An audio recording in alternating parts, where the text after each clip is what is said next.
Assalamualaikum warahmatullahi wabarakatuh. Perkenalkan, saya Natasha Prihasanah dengan NIM 2024 01076, kelas PAI 3, Fakultas Ilmu Tarbiyah dan Keguruan, Universitas Sains Al-Quran Jawa Tengah di Wonosobo.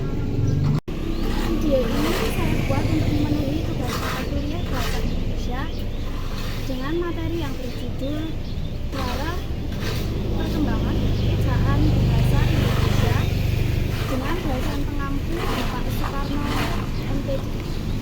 Ejaan adalah seperangkat aturan atau kaidah pelambangan bunyi bahasa, pemisahan, penggabungan, dan penulisannya dalam suatu bahasa. Sedangkan menurut KBBI, ejaan adalah kaidah-kaidah cara menggambarkan bunyi-bunyi kata atau kalimat dalam bentuk tulisan serta penggunaan tanda-tanda baca. Ejaan memiliki fungsi khusus dan fungsi umum. Fungsi khusus ejaan adalah untuk memudahkan pembaca memahami informasi tertulis. Sedangkan fungsi umumnya adalah sebagai pedoman penulisan bahasa Indonesia dan sebagai landasan pembakuan tata bahasa serta sebagai filter masuknya unsur-unsur bahasa lain ke dalam bahasa Indonesia. Sejak masa perkembangan awal sampai kini, bahasa Indonesia memiliki beberapa jenis ejaan sebagai berikut. Yang pertama, ejaan Van Ophuijsen. Ejaan ini merupakan ejaan bahasa Melayu dengan huruf Latin Charles Van Ophuijsen yang dibantu oleh Nawawi Sultan Makmur dan Muhammad Kaif Sultan Ibrahim menyusun ejaan baru ini pada tahun 1896. Pedoman tata bahasa yang kemudian dikenal dengan nama ejaan Van Ophuijsen itu resmi diakui pemerintah kolonial pada tahun 1900-an.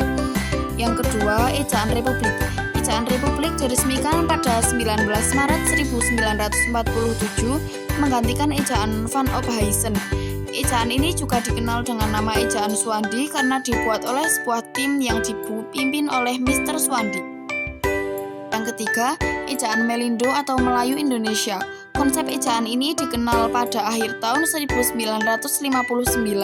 Perkembangan politik yang kurang baik selama tahun-tahun berikutnya menjadikan ejaan ini kurang digunakan. Yang keempat, ejaan bahasa Indonesia yang disempurnakan atau EYD. Ejaan ini diresmikan pemakaiannya pada 16 Agustus 1972 oleh Presiden Republik Indonesia. Peresmian itu berdasarkan keputusan Presiden nomor 57 tahun 1972. Dengan EYD, ejaan dua bahasa serumpun ini bahasa Indonesia dan bahasa Malaysia dibakukan.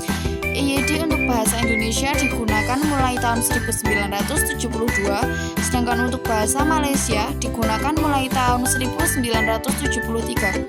Pada tahun 2009, Pedoman Umum Ejaan yang disempurnakan diganti nama dengan Pedoman Umum Ejaan Bahasa Indonesia.